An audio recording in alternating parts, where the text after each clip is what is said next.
and in the life of the church. One, we must keep our minds off the past. And I know that's a hard thing, because your past has a way of always coming up in your life. Jesus said in Luke 9:62, no one has put his hand to the plow and looks back is fit for service in the kingdom of God. Those of you who are runners know that the runner in a race can't afford to look back. If you've ever been running against somebody or competing against somebody, you don't focus on the folk behind you. I remember watching the movie not too long ago, Secretariat.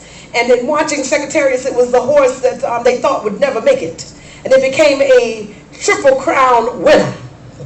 And they thought Secretariat, he always started out slow. He was always the last one in the back of all the horses. But it was amazing, if you're in the back, you don't have nobody to look back at nowhere. You don't have to focus on nothing behind you. All you got to do is keep on moving. Because eventually you're going to pass everything, because you're the last one coming up from the right. Some of our lives are that way, where we've always looked like we've been way back here. And in God, once we get in Him, it does not matter where you started out from and what your past is like or what it was before you got here. It's important that you focus on the fact that where you start doesn't determine where you're going. Oh, nobody here. It is a result. It is a result of our decision that we must make as individuals. We simply must decide that we will not be controlled by our past. Paul said, one thing I do, I forget what is behind.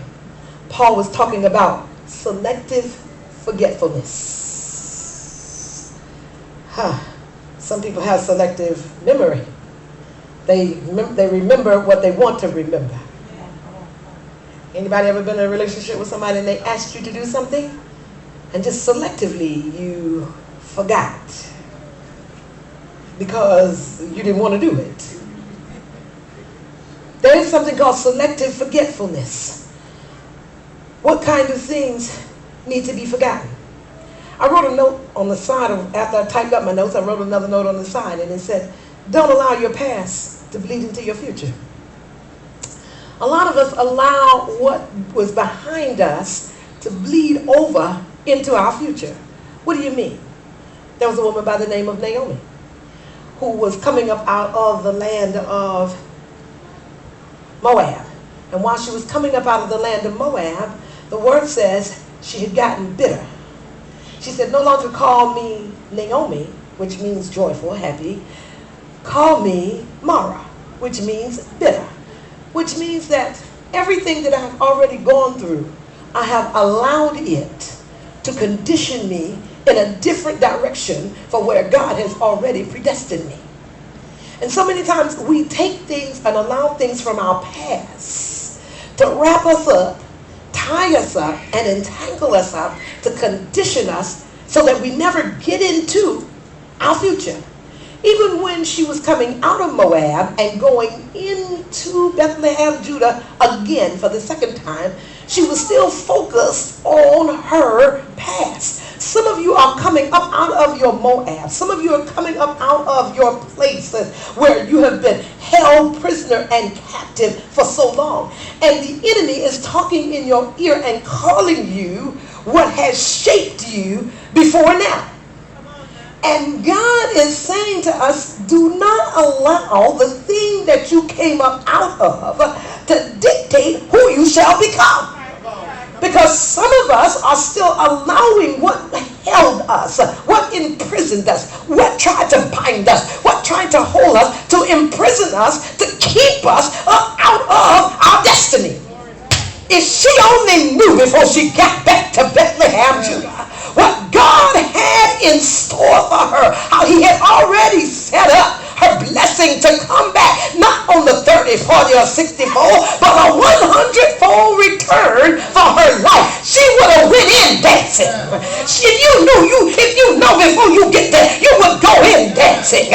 You would go in shouting. But some of us are still blinded by our past.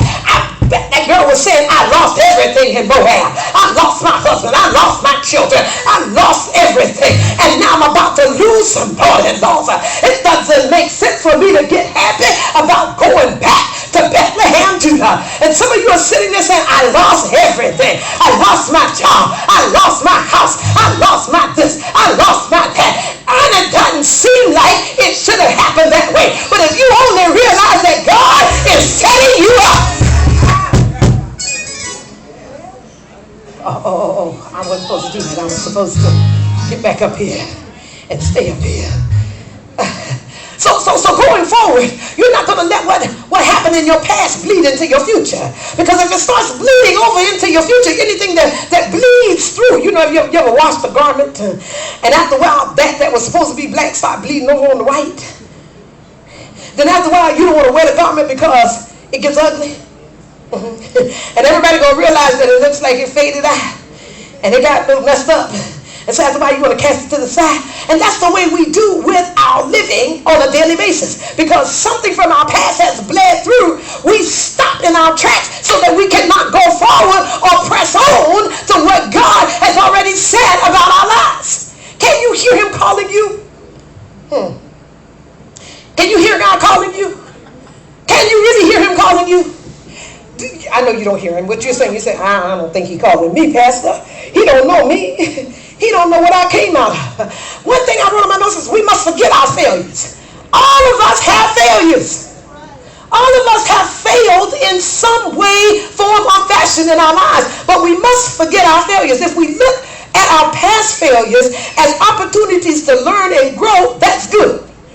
Then it's all right to remember them. If we can take all of those past failures and pull out of those failures opportunities to grow, opportunities to learn, opportunities to go beyond where I was, then we can remember in them so that they can propel us to where we need to go. But if I take my past failures and I start letting them sit down and begin to just think on them and dwell on them, and I continue to whine over them and dine over them, and I continue to feel bad about them, so what? You messed up. There was a man by the name of Peter. He messed up, but I bet you when Jesus came back on the scene, Peter got his act together, and Peter said, I'm not staying out here on a boat no more. I'm getting up and I'm going back to do what I was supposed to do. Sure, I denied him. Sure, I didn't have it together. Sure, I said the wrong thing. But I'm getting up from here because Jesus already said that he put something on the inside of me. In other words, we can allow our failures to teach us, but not to terrorize us. So many times our failures need to teach us, but don't terrorize us. I know some of you wake up in the middle of the night because what you messed up on last year, last week, last month, yesterday terrorizes you. Lord, if I didn't. Lord, if I hadn't. Lord, tell if to go to bed. Tell if to shut up. Tell if it's not allowed to terrorize you. If, look at somebody say if I had stayed, you know, we can always probabilize, if that's a word, probabilize a thing. We can always, bring out probable cause or probable reasons. Y'all know I'll make up a word in a minute. Probabilize what it should be and what it should have been and how it should work. But when you get through probabilizing how that thing should be, you ought to tell if, shut your mouth. God already worked it out. He already figured it out.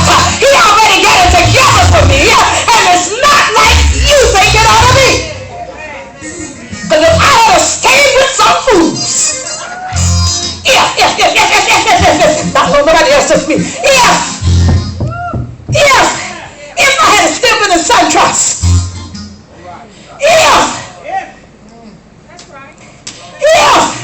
look at some of you, y'all thinking now.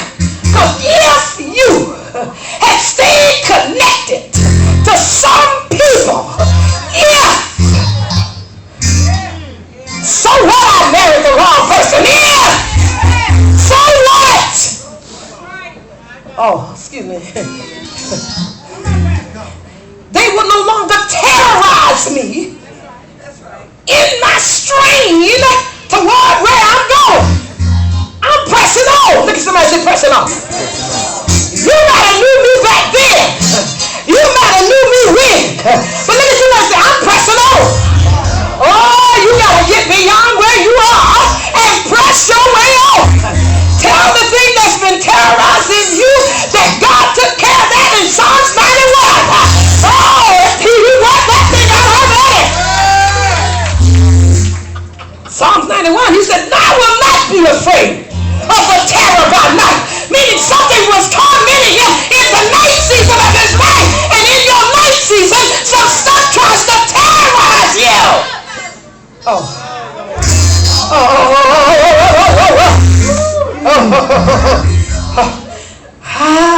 Look at your neighbor and say, don't you let it terrorize you.